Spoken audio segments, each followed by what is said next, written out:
बार बार आपको कथा में कहा, आपकी कमाई का भोग पत्नी भी भोगेगी, आपकी कमाई का भोग आपके बच्चे भी भोगेंगे, आपकी कमाई का भोग आपकी बहू भी भोगेगी, आपकी कमाई का भोग आपके पोता पोती भी भोगेंगे, आपकी कमाई का भोग आपकी बेटी भी भोगेगी, आपकी कमाई का भोग आपका जमाई भी भोगेगा, आपकी कमाई का भोग आपके नाती पंती भी भोगेंगे, आपकी कमाई का भोग आपके भाई बंधु कुटुंब वाले भी भोगेंगे। पर कर्म का भोग तुझे अकेले ही भोगना है। जैसा कर्म करोगे उसके अनुसार तुम्हें भोगना है। झूठ तुमने बोला, छल तुमने करा, बेईमानी तुमने करी, प्रपंच तुमने करा, जो कुछ भी करा तुमने करा, तो भोगना भी तुम्हें अकेले को है।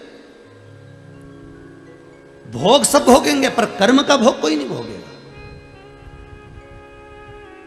कर्म का तो अकेले भोगना है। ऐसा अकेले कोई नहीं होगा, केवल शंभु और तुम, शंकर और तुम, कौन होगा?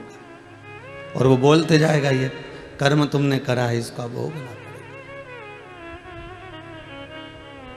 पर कभी कभी कोई जीव ऐसा उत्पन्न हो जाता है जो कर्म के भोग के साथ में भी परमात्मा का भजन कराकर जीवन तार देता है, जीवन सार्थक।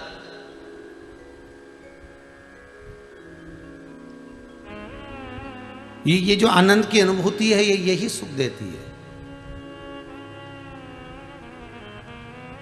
ये दूसरा कोई सुख नहीं है। आज हम अगर भोग रहे हैं, थोड़ा सा कर्म अगर हमको मिला है, कोई राशि ठाट मिला है ना, तो भी समझ लेना भगवान की बड़ी कृपा हुई हो। कुछ खाने को अच्छी गुलाब जामुन, रसगुल्ला, इमारती जलेबी मिल रही है तो भगवान को धन्यवाद देते रहना हो कि ये भगवान बड़ी कृपा करी है तुमने। मनुष्य से तो जोरदार पक्षी होता है साहब, जितनी बार दाना चुगता है उतनी बार भगवान को नमन करता है, मुंडी झुकाएगा। दाना जब चुगेगा, चुगता जब है जब मुंडी उस सरकार के आगे झुका देता है। किसके आगे? उस परमात्मा के आगे।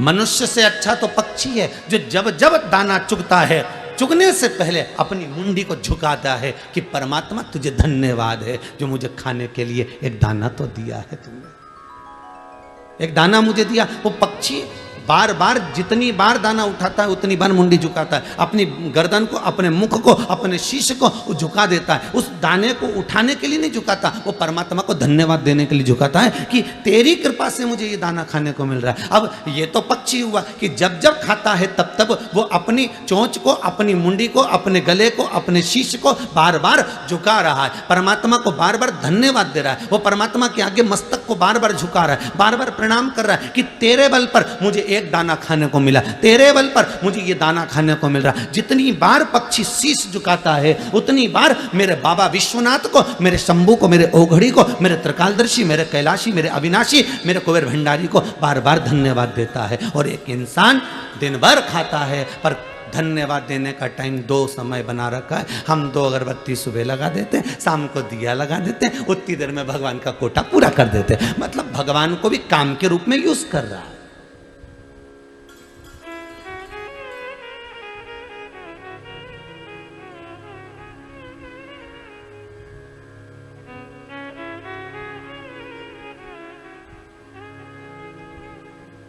महाराज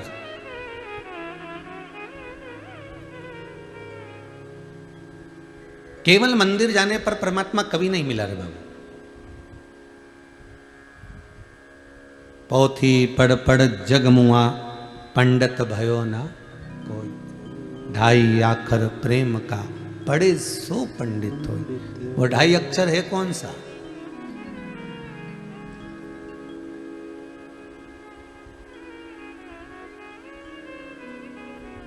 कौन सा है 2.5 अक्षर प्रेम का जो पढ़कर जीव परमात्मा का हो सकता? और वो 2.5 अक्षर कोई दूसरा नहीं, वो 2.5 अक्षर केवल आपके हृदय का मन चित्त वृत्ति को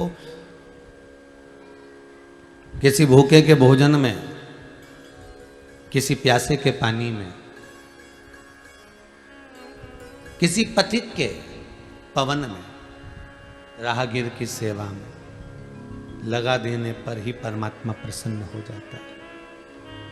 कहते हैं आप मंदिर में जाकर अगरबत्ती नहीं लगा सकते, धूप बत्ती नहीं लगा सकते, दिया नहीं जला सकते, बेलपत्र नहीं चढ़ा सकते, पानी नहीं चढ़ा सकते, चंदन नहीं लगा सकते, पुष्प नहीं लगा सकते, पुष्प नहीं चढ़ा सकते, आप भगवान को जल नहीं चढ़ा सकते। भले मत चढ़ाओ, मेरा शंकर कभी आपसे कहने के लिए नहीं आएगा कि तूने ये नहीं करा।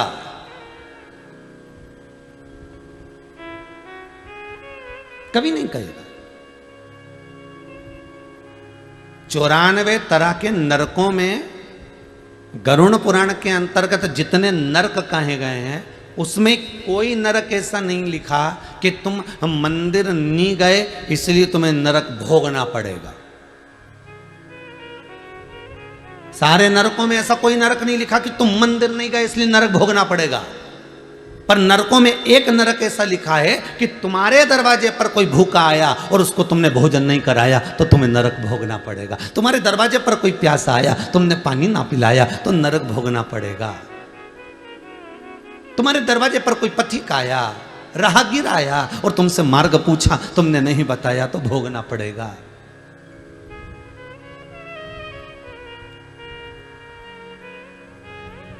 तुम्हारे दरवाजे पर गौ माता आई, एक रोटी ना दे पाए, दरवाजे पर रात भर कुत्ता भौंकता रहा, तुम्हारी चौकीदारी करता रहा क्योंकि उसको एक रोटी इस दरवाजे से मिलती थी और वो नहीं दे पाए तो नरक भोगना पड़ेगा।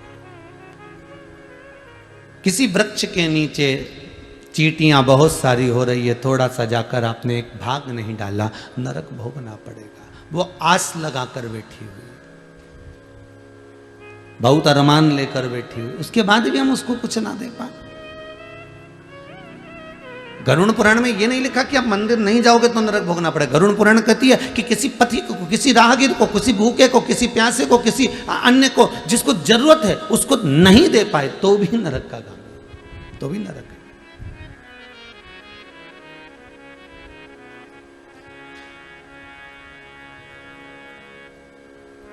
और वो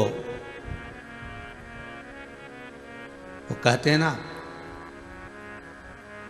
स्वयं खा लेना सुकृति है, छोड़ाकर खा लेना विकृति है, पर बांट कर खाना ये मेरी भारत देश की संस्कृति है। यही भारत भूमि की संस्कृति है। बड़ा भाई ताने पर ताना दे दे, गाली पर गाली दे दे, अपशब्द पर अपशब्द कह दे। छोटा भाई ताने पर ताना दे दे, अपशब्द पर अपशब्द कह दे, गाली पर गाली दे दे। देवरानी कितनी भी गाली दे, जेठानी कितनी भी गाली दे, ननंद कितनी भी गाली दे, सास कितनी भी गाली दे, अपशब्दों पर अपशब्द कह रही हो, वाणी पर वाणी कह रही हो, गाली पर गाली दे रही हो, पर फिर भी आपकी चेष्टा, आपकी एकाग्रता, आपकी चित्त वृत्ति, आपका मन, सास गाली दे रही है बहू को, वो दे। बहू अगर कुछ कह रही है उसकी मर्जी, वो कहे, मना नहीं, पर निवेदन इतना है, उसके कर्म, उसके कर्मों का भोग उसको भोगना ही है, भोगना ही पड़ेगा। कितना सुंदर लिखा है महाराज। एक संत से, एक गुरु से पूछा गया कि एक कुत्ते ने पूछा एक गुरु के पास जाकर, गुरुदेव मेरी वाणी को आप समझने का प्रयास करिएगा। गुरु बहुत जल्दी समझ जाता है, गुरु गुरु होता है, सतगुरु सतगुरु होता है। सदगुरु के सामने कहा भी नहीं जाता, वो अपनी दृष्टि से देखकर समझ जाता है। गुरुदेव मेरी वाणी को थोड़ा समझिएगा। गुरुजी बोले, बोल क्या बात है। मैं राह में बैठा हुआ था, एक व्यक्ति दौड़ कर आया, मुझ में लात मारकर चला गया, मेरी गलती क्या थी वो बताइए। कभी कभी आपके साथ में भी हुआ होगा, कुत्ता बीच में बैठा होगा या कुत्ते का बच्चा बीच में बैठा होगा और आप जाते जाते उसको लात मार दी है, आप जाते जाते उसको कुछ कर दिए हैं और उसको डंडे से मार दिया, पत्थर मार दिया, लात मार दिया, मान लो आपने कुछ कर दिया है उसके लिए, तो वो कुत्ता गुरु से पूछ रहा है मैंने गलती क्या करी है वो बता। तो कुत्ता कहता है कि मेरी गलती गिनाई जाए, तो गुरु कहते हैं गलती तेरी इस जन्म की नहीं है।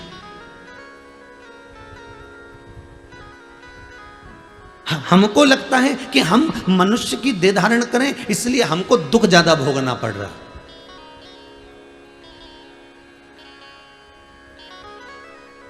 हम मनुष्य की देह धारण करें इसलिए दुख हमको मिल, नहीं नहीं नहीं नहीं, ऐसा नहीं है। जिस योनि में रहोगे 84 लाख योनियां जो मानव की मिलती है, 20 लाख योनि तो ये पेड़ पौधे की है। जितने तुम्हें पेड़ पौधे नजर आए इस पृथ्वी पर, समझ लेना 20 लाख योनि वृक्ष की, पौधों की, पत्तियों की है, दुर्वा की है।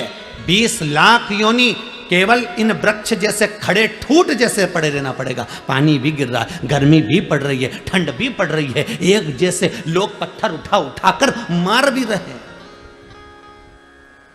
20 लाख योनि में से ये जितने पौधे होते हैं, जितने वृक्ष होते हैं, ये हाथ जोड़ते हैं परमात्मा के कि हमको कांटे वाला पौधा बनाना। कौन सा पौधा बनाना? कांटे वाला। ये जब वृक्ष की 20 लाख योनियां होती हैं तो परमात्मा के आगे हाथ जोड़ते हैं, हमें कांटे वाला पौधा बना दो, पर हमें फल वाला पौधा मत बनाना। वृक्ष कहते हैं हमें फल वाला पौधा मत बनाना, हमें आम का पेड़ मत बनाना, हमें बेर का पेड़ मत बनाना, हमें इमली का पेड़ मत बनाना, जिसमें फल लगते हो, सेतूत लगते हो, जिसमें खजूरें लगते हो, ऐसा पौधा हमें मत बनाना। हमको तो तुम कांटे वाला बना दो, बेकार बना दो, पर हमें फल वाला पौधा मत बनाना। 20 लाख योनियों में से 20 लाख योनि के जब वृक्ष की योनि बनती है तो ये निवेदन करते हैं। तो पूछा इनसे, तुम क्यों नहीं बनना चाहते आम का पौधा? तुम क्यों नहीं बनना चाहते इमली का पौधा? तुम क्यों नहीं बनना चाहते यहाँ पर खजूर का पौधा? क्यों नहीं बनना चाहते तुम जामुन का पौधा? तो वृक्ष कहते हैं हम पल पोस कर बड़े होते हैं, बड़ी मुश्किल से तो खड़े रहते हैं, पानी में, गर्मी में, ठंड में खड़े हुए हैं। उसके बाद भी हर साल लोग आते हैं और पत्थर मार मार कर जाते हैं। ये सहन नहीं हो पाता है, ये सहन नहीं हो पाता।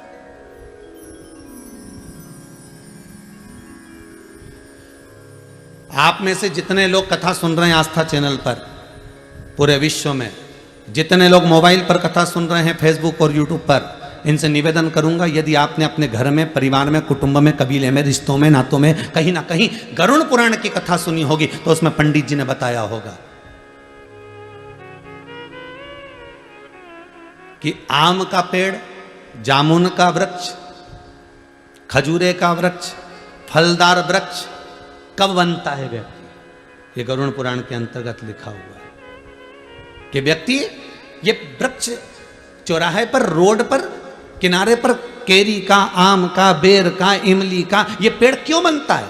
तो उस गरुड़ पुराण के अंतर्गत लिखा है, जो मानव का शरीर धारण कर कर, मनुष्य की देह धारण कर कर, मनुष्य का शरीर पाने के बाद भी अपने ही रिश्तेदारों को दिन भर गालियां देता है, चाहे बहू को दे, चाहे सास को दे, चाहे ननद को दे, देवरानी को दे, जिठानी को दे, भाई को दे, कुटुंब को दे, कबीले को दे, जो इतनी गालियां पर गालियां, अंबानियां बौछार करता है, वही मरने के बाद ये फलदार वृक्ष बनता है। और लोग जैसे ये रुक रुक के गाली बकती है ना, रोज तो नहीं बकती, इसको कोई पागल कुत्ता तो नहीं काटा कि ये रोज गाली बकेगा, ये रोज गाली बकेगी, ये रुक रुक के बकती है। 6 महीने में, 3 महीने में, 4 महीने में, 8 महीने में, साल भर में, ऐसे लोग गालियां देते हैं। उसी तरह साल साल भर में इसमें भी फल लगते हैं और लोग देव पत्थर मारते हैं, इसने गाली दी, इसको दिया पत्थर।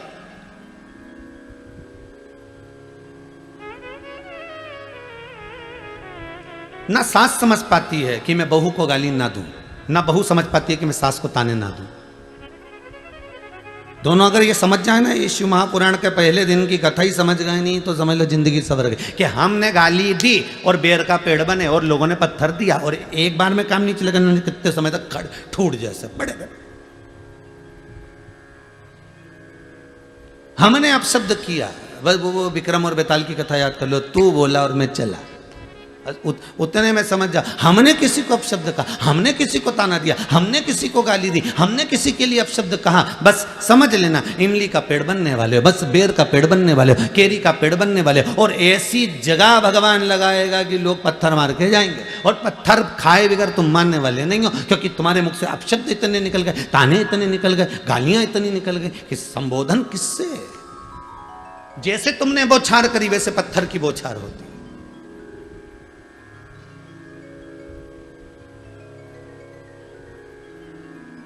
इसीलिए शास्त्र कहता है भजन में जो सुख है वो सुख किसी दूसरी चीज में नहीं, दूसरी चीज में।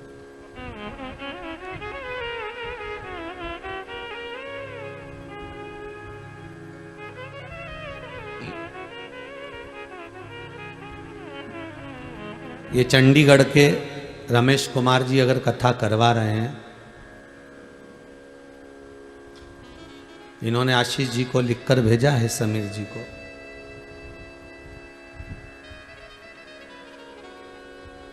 एक बेटा इनका मोहित गर्ग डॉक्टर है, वो कनाडा में है। दूसरा बेटा सीए है, रोहित, जो चंडीगढ़ में है। पूरा परिवार खूब ठाकुर जी की कृपा से पढ़ा लिखा, अव्वल आगे बढ़ने वाला।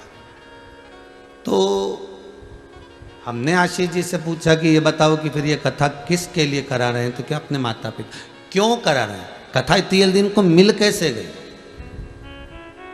नहीं गुरुजी, कथा पुरानी है, पर बीच में गड़बड़ हो रही थी, कथा इनको नहीं मिल पा रही थी, तो इन्होंने फिर पशुपति नाथ का व्रत किया, केवल कथा को पाने के लिए, किसी दूसरी चीज के लिए नहीं। दुनिया के लोग पशुपति व्रत कर रहे होंगे कि बेटों के जॉब के लिए, नौकरी के लिए, सर्विस के लिए, धंधे के लिए, व्यापार के लिए, व्यवसाय के लिए, ये कार्य के लिए, वो कार्य के लिए। पर ये गर्ग जी, रमेश कुमार जी गर्ग चंडीगढ़ वाले, ये जो कथा, केवल कथा मिल जाए उसके लिए पशुपति व्रत कर रहे हैं।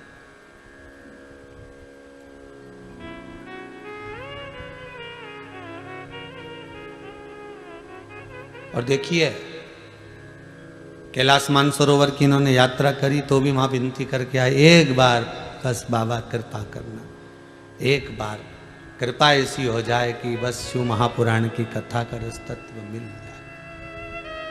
कुछ मांगना नहीं है, मांगा किसको है? परमात्मा। मांगा किसको है? केवल परमात्मा को। और वो परमात्मा का चरणारविंद का अगर सुख मिल गया तो जीवन में कोई दूसरे सुख की जरूरत ही नहीं। मिलता है सच्चा सुख केवल भोलेनाथ तुम्हारे चरणों में, शंभुनाथ तुम्हारे चरणों में। वो जीवन का सुख मिल जाए, बस बहुत उतना। वो सुख सर्वप्रथम।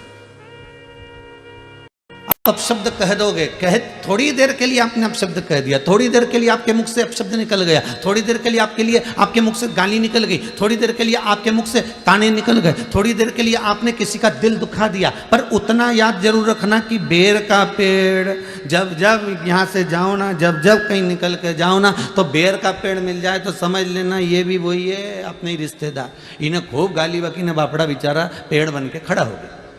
जब तुम इमली का पेड़ देखो तो तुम्हारे मुख पे आ जाना चाहिए ये इमली का पेड़ नहीं, ये कोई बेचारा है जिसने खूब गाली बकी ने इमली का पेड़ बन गया। जब तुम खजूर का पेड़ देखो तो समझ जाना इसने खूब गाली, जब तुम जामुन का पेड़ देखो तो समझ जाना इसने खूब गाली बकी। अर्थात इसको पत्थर जो मिल रहे हैं ये उसी के फल मिल रहे हैं जो इसने करा है।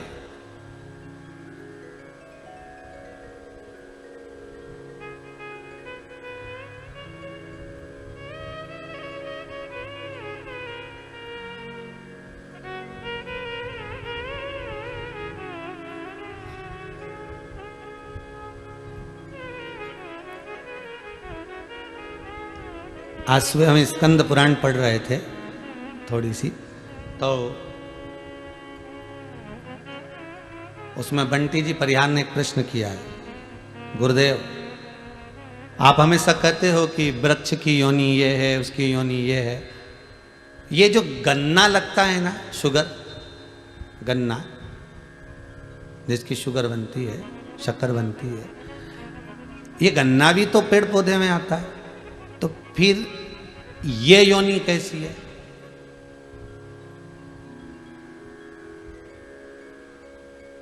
अब देखिए भैया, जितने लोग टीवी के सामने बैठो बड़ा ध्यान दीजिएगा कि गन्ने की भी तो योनि हुई ना, फिर ये योनि कैसी? आपने दुर्वा की कही, आपने तुलसी की कही, आपने बड़ की कही, आपने पीपल की कही, सब कुछ। तो ये जो गन्ना है जिसको लोग जूस निकाल कर पीते हैं, गन्ने का रस पीते हैं, इसकी योनि क्या? इसका भी वर्णन मिलेगा भविष्य पुराण में, स्मरण करिएगा थोड़ा सा, जहाँ नरकों का कथन लिखा है उसमें आपको मिल जाएगा। ये जो गन्ना है ये कोई साधारण नहीं है। ये कौन सी योनि है? तो कहा जो व्यक्ति किसी साधारण व्यक्ति को साधारण व्यक्ति को। कई लोग होते हैं, भैया हमको जरा 1000 रुपए की जरूरत है, दोगे क्या? अब दोस्त है, बहुत प्रेमी, बहुत स्नेही, जरा 50,000 दोगे क्या? हमको जरूरत है। जरा 15,000 दोगे क्या? हमको जरूरत है। बस मैं लौटा दूंगा।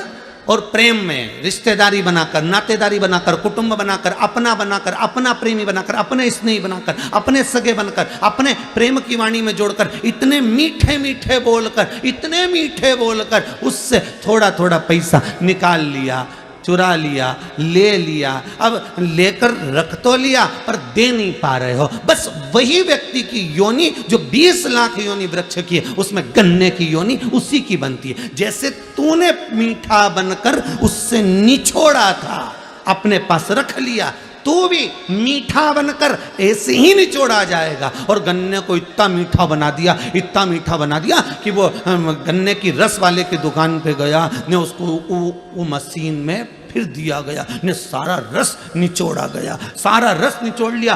अभी भी नहीं छोड़ा उसको, क्योंकि इसने उसको नहीं छोड़ा था तो इसको डबल से पलटाया। तुम देखना गन्ने का रस निकल लीजिए, इसके डबल से पलटाया, फिर दिया मशीन के अंदर और फिर दिया, फिर रस निचोड़ा। तो की बात, तो जितने लोग गन्ने का गिलास ले लेके खड़े थे तो आप सोच रहे थे इसमें बचा ही नहीं कुछ भी, पर गन्ने के रस वाले का संबंध, इन्हें फिर पलटा, फिर दिया धर के और फिर रस निकाला। अब की बार तो जितने लोग खड़े थे, अब इसमें तो रस ही नहीं बचा रहा, पूरा के पूरा ही निकाल लिया। परंतु गन्ना का रस वाला उसमें फिर 2-4 मरोड़ा, और अब की बार इसमें और मिर्ची लगे, क्योंकि इसने उसका धन खाया था, इसलिए बीच में नींबू फंसा दिया। ले,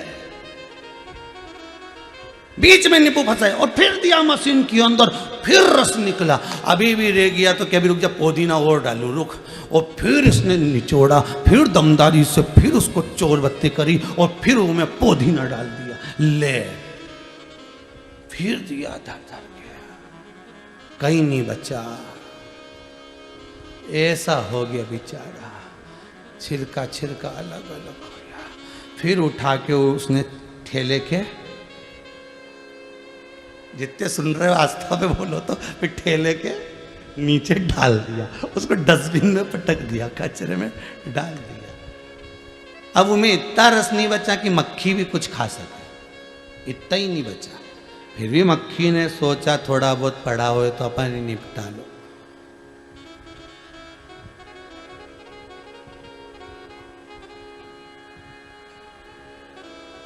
अब कहा, रेते पान चुराए पर गन्ने का रस पीने गए तहसील चुराए। गन्ने का रस पीने गए भोपाल नाका, गन्ने का रस पीने गए हाउसिंग बोर्ड कॉलोनी। तो सोचा अपन रहते तो वहाँ थे, फिर गन्ने का रस वहाँ क्यों पिया? मतलब वो जिसने खाया था उसी एरिया का था, उसी क्षेत्र का था, तो हिसाब बराबर करना है ना। तो उसने तुम्हारा खाया, तुम उसको निपटा जा, पिला दिया, भगवान के ले जा। और जिसका खाया था तो उसने चींटी बनकर निचोड़ा, अभी भी नीचे एक फालतू नहीं पड़ा हो।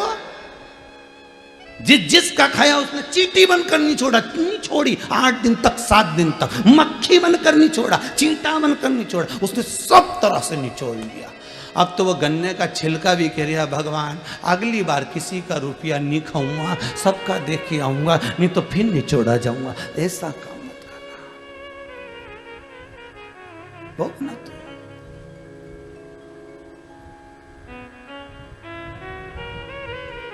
मान लो किसी का ले भी लिया है तो हाथ जोड़कर कहना, साहब उस शंकर से कहना, शंभो से कहना, मेरे ओघड़ी, मेरे विश्वनाथ, मेरे शंभो से कहना, मरना मारना है, मेरे को मरना है, प्राण छूटना है, संसार में जो आया है वो मरेगा, पर निवेदन इतना सा है, जब तक मैं किसी का चुका ना दूं तब तक उठाना मती नाक, मेरे को गन्ना नहीं बनना है। भगवान से कहना, मुझे ऐसा।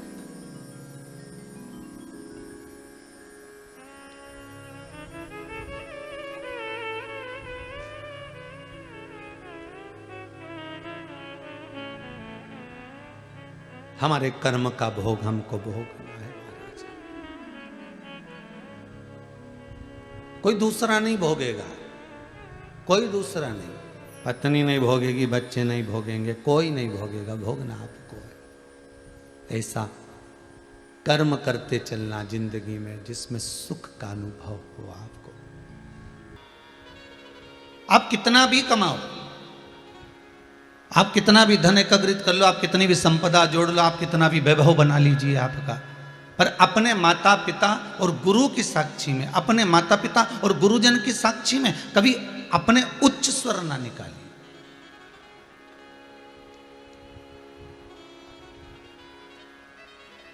कभी ऊंचे संबोधन ना निकालिए।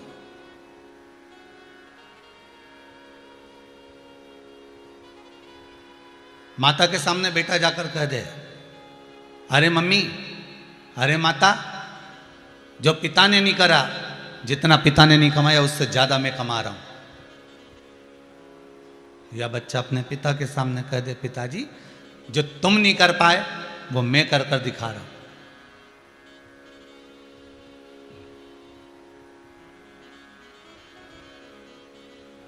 या किसी सदगुरु के सामने, गुरुजन के सामने भी अगर आपने जाकर बोला और गुरु जी के सामने जाकर कह दिया, गुरुदेव जो आपने ज्ञान दिया, ये जितना आप ज्ञान प्रदान कर रहे हो, इससे 4 गुना ज्ञान तो मेरे पास में है। मैं ना जाने काशी पढ़कर आया, मथुरा वृंदावन पढ़कर आया, ना जाने कहाँ कहाँ मैंने एकत्रित कर लिया। सारा ज्ञान इकट्ठा करने के बाद मैं आपके पास में आया हूं, और वो भी गुरु मंत्र लेने के लिए। इसके सिवाय मुझे कुछ भी नहीं चाहिए आपसे, केवल गुरु मंत्र लेना है मुझे, उसके सिवाय मुझे कुछ भी नहीं चाहिए। तब गुरु जी कहेंगे, भैया अच्छा चेला मिला राम जी।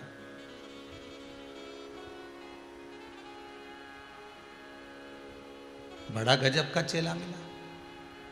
होता है एक गुरु जी का एक चेला, इतना आलसी, इतना आलसी, इतना आलसी,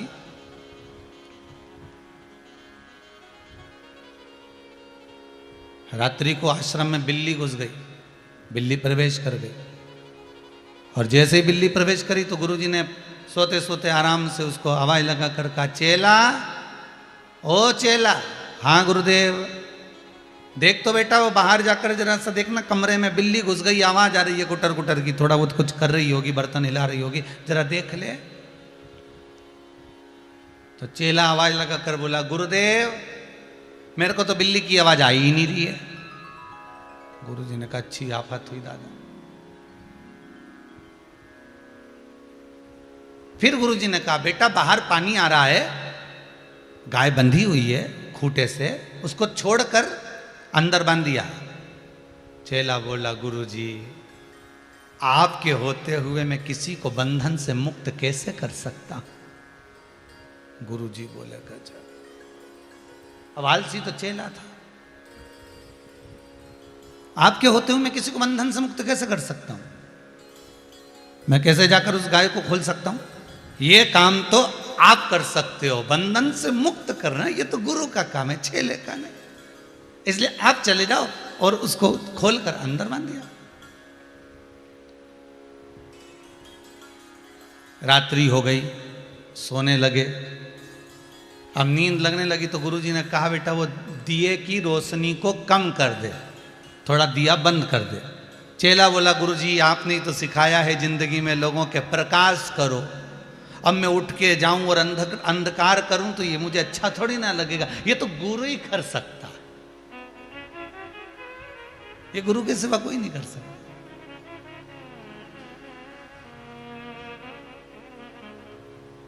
अब गुरु जी के मन में आया कि बताओ कितना आलसी है, रत्ती भर का काम नहीं करे, एक रत्ती का काम नहीं करे, अब आंधे खाने का मौका। दूसरे दिन गुरु जी का एक बड़ा शिष्य आ गया, 5 किलो लड्डू लेकर आया, और 5 किलो लड्डू लेकर जैसे आया गुरु जी के चरणों में रखा,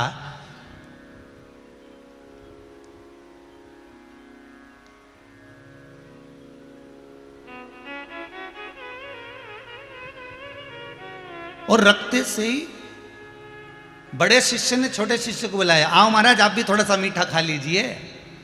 दौड़ कर आया तो गुरुजी ने कहा, नहीं नहीं नहीं, इन्होंने संकल्प लिया है आश्रम में जब तक रहेंगे दूसरे के घर का अन्न नहीं खाएंगे। चेला ने मन में सोचा, बताओ गजब का हाल है, बड़ी मुश्किल से तो खाने को लड्डू मिला था आश्रम में इतने दिनों के बाद, और मालूम पड़े गुरुजी ने उसमें भी भांजी मार दी। गुरु के सम्मुख में, माता के सम्मुख में, पिता के सम्मुख में कभी ऊंचे शब्दों का संबोधन नहीं होना, कभी ऊंचे शब्दों का संबोधन ना हो। ना माता के सम्मुख में हो, ना पिता के सम्मुख में हो, ना गुरु के सम्मुख में हो। पर ब्रह्मा जी, तो ब्रह्मा जी ने पूछा तप साधना करो, दुनिया करती है, इतने सारे 33 कोटि देवता हैं, कोई ना कोई तप साधना करते ही रहते हैं, और भक्त लोग भी तप साधना करते हैं, आप भी तप साधना करो, मना कौन करता है। पर ब्रह्मा जी के सामने देवऋषि नारद ने जो संबोधन कहा कि तप साधना करूंगा तो ऐसी तप साधना करूंगा, ऐसी तप साधना करूंगा जैसी तप साधना कोई ना कर पाया हो, वो तप साधना मुझे करना।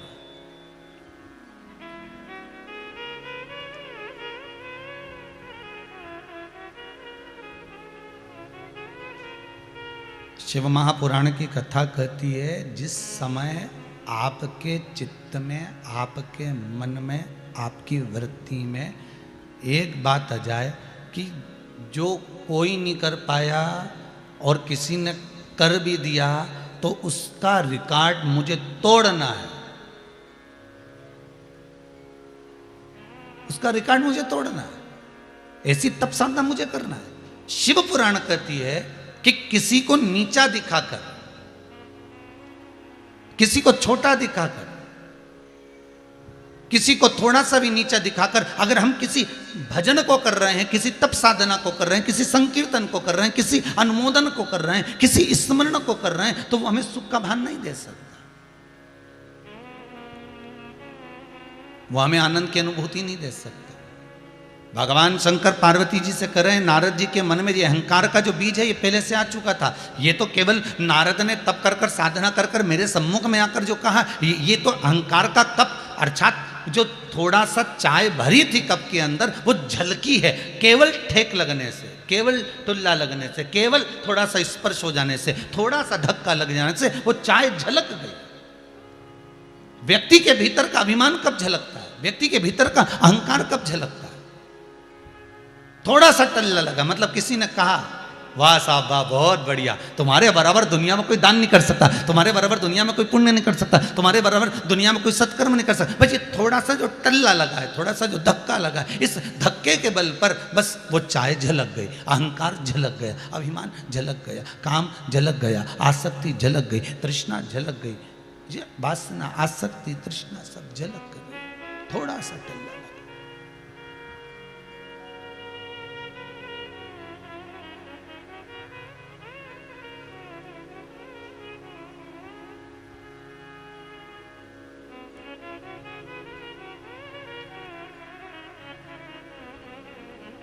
भाई पहले भी कहा, आज फिर कर दे, पहले भी कहा, आज फिर करें। संसार के मनुष्य को यदि अभिमान आता है, संसार के मानव को यदि अहंकार आता है, तो उसको संत सदगुरु संभाल लेता है।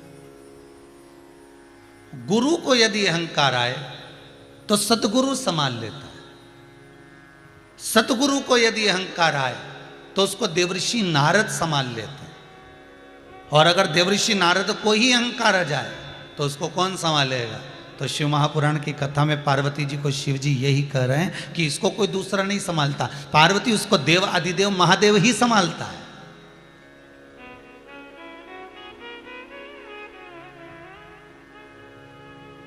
इसको कोई दूसरा संभालने वाला होगा भी नहीं।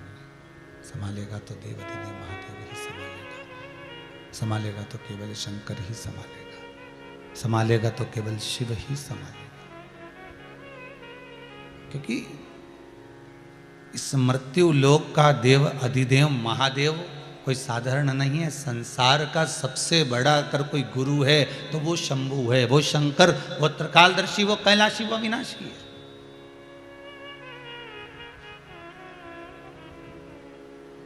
पार्वती, ये नारद वंचित है गुरु मंत्र से,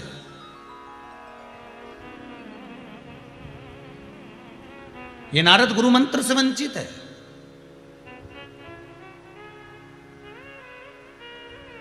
और ना मानो तो हम तुमको सिद्ध कर कर बता सकते हैं कि नारद के भीतर अगर अहंकार आया है तो क्यों आया है। गर्ग संहिता में एक बात बहुत सुंदर लिखी है, गुरु अपने शिष्य को कभी नहीं बदलता।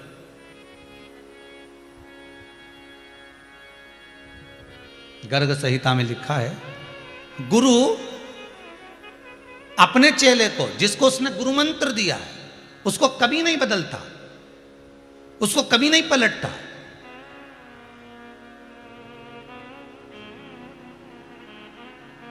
कई लोग कहते हैं साहब ये गुरु मंत्र ले लेगा तो थोड़ा सा बदल जाएगा, ये गुरु मंत्र ले लेगा तो थोड़ा पलट जाएगा। गुरु, गर्ग संहिता कहती है कि गुरु अपने शिष्य को कभी नहीं बदलता, गुरु अपने चेले को कभी नहीं पलटता, उसको बदलता नहीं है, पलटता नहीं है। बस गर्ग संहिता कहती है गुरु एक काम करता है कि उसकी दृष्टि को बदल देता है, चेले को नहीं बदलता।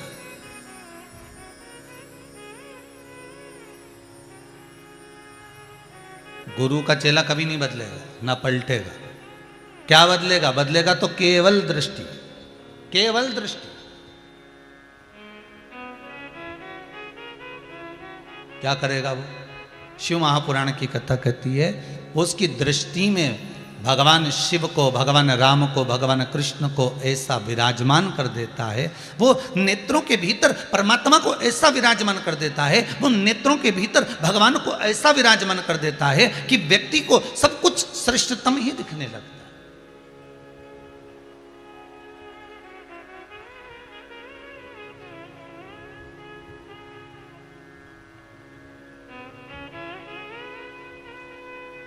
जैसे भगवान विष्णु को हर कंकर में शंकर नजर आ रहा था, प्रत्येक कंकर के अंदर भगवान विष्णु को शंकर दिखे, अर्थात दृष्टि पर चश्मा चढ़ गया शिव का।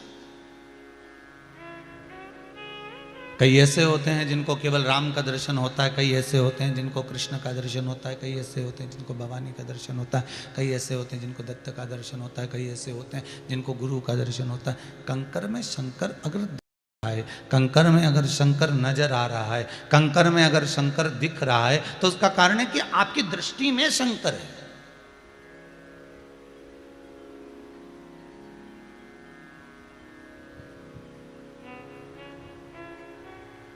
आपकी दृष्टि में शिव समाया हुआ है कि खानो नहीं भावे मन, पीनो नहीं भावे रे, दौड़ दौड़ मन सत्संग जावे रे, कि मैं तो शिव की दीवानी ऐसी हो गई रे, सपनों में आवे मारा त्रिपुरारी। वो शिव दिखे मुझे।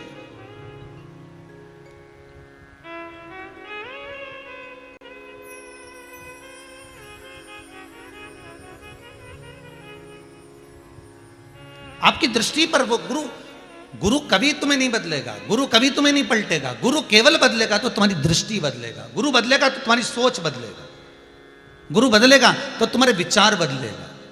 और जिस समय पर तुम्हारी दृष्टि बदल गई, जिस समय पर तुम्हारी सोच बदल गई, जिस समय पर तुम्हारी चित्त वृत्ति बदल गई, बस उस समय पर गुरु समझ जाएगा कि अब यह बदल जाएगा, अब कुछ नहीं बदलना, अब इसको खुद को बदलना।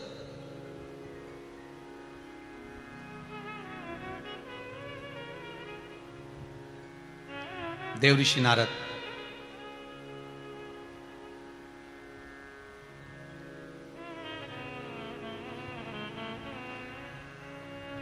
थोड़ा सा अहंकार था देव ऋषि नारद के भीतर, वो अहंकार प्रकट हो गया।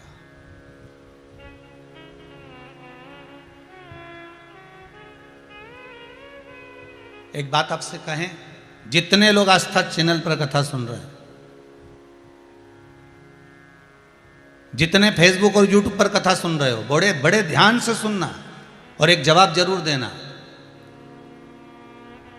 पानी में गिरने से व्यक्ति की मृत्यु होती है क्या? जम के बोलो जरा। जितने लोग आस्था चैनल पर कथा सुन रहे हो, फेसबुक यूट्यूब पर श्रवण कर रहे हो, दिल से बोलना, पानी में गिरने से व्यक्ति की मृत्यु होती है क्या? नहीं। पानी में गिरने से व्यक्ति की मृत्यु नहीं होती। व्यक्ति की मृत्यु कब होती है? जब उसको तैरना नहीं आता।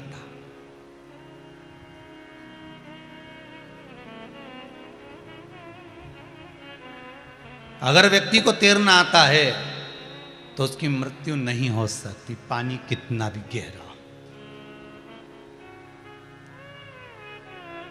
उसी तरह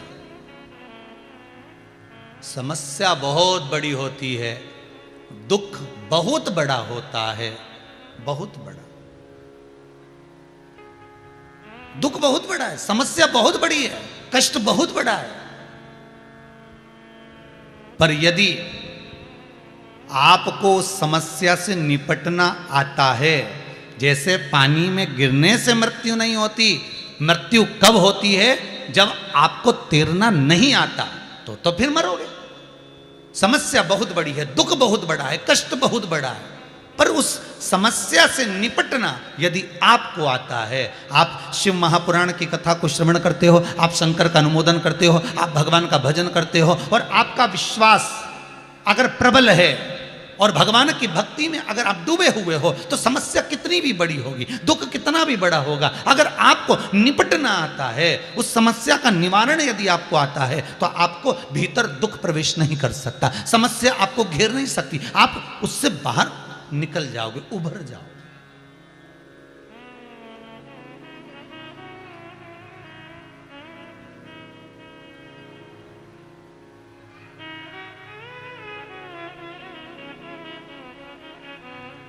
इस कुबेरेश्वर धाम में जितने भी लोग आते हैं, कोई राजस्थान, कोई यूपी, कोई दिल्ली, कोई ना जाने कहाँ कहाँ से लोग आते रहते हैं, मिलते हैं, जुलते हैं, बात करते हैं, तो उनसे जब चर्चा होती है तो वो बताते हैं कि हम आए थे और हमारे साथ में ये हुआ, हमने ऐसा किया, हमको ये हुआ। अर्थात आपका विश्वास नहीं डिगा है, मतलब आप शंकर का अनुमोदन कर रहे हो, शिव का स्मरण कर रहे हो, शंकर का भजन कर रहे हो, शिव भक्ति में आप डूबे हुए हो, शंकर के अनुमोदन में लगे हुए हो, किसी भी रूप में। जैसे भगवान विष्णु कहते हैं कि हर कंकर में शंकर है, इसलिए भगवान विष्णु को सांप बनना पड़ा और शंकर जी के गले में आना पड़ा। शिव जी के गले में जो एक सांप नजर आता है वो भगवान विष्णु है। शंकर जी के गले में एक सांप और शरीर पर 5 सांप, कुल मिला के तो 6 सांप तो शंकर जी के शरीर पर रहते हैं। 5 भगवान शिव की लड़कियां और एक गले में जो सर्प पड़ा है वो भगवान विष्णु।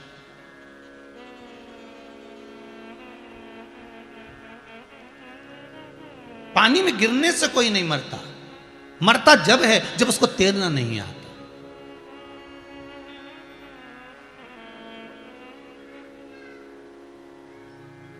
समस्या बड़ी नहीं होती, समस्या बड़ी जब नजर आती है जब उसका निवारण नहीं आता।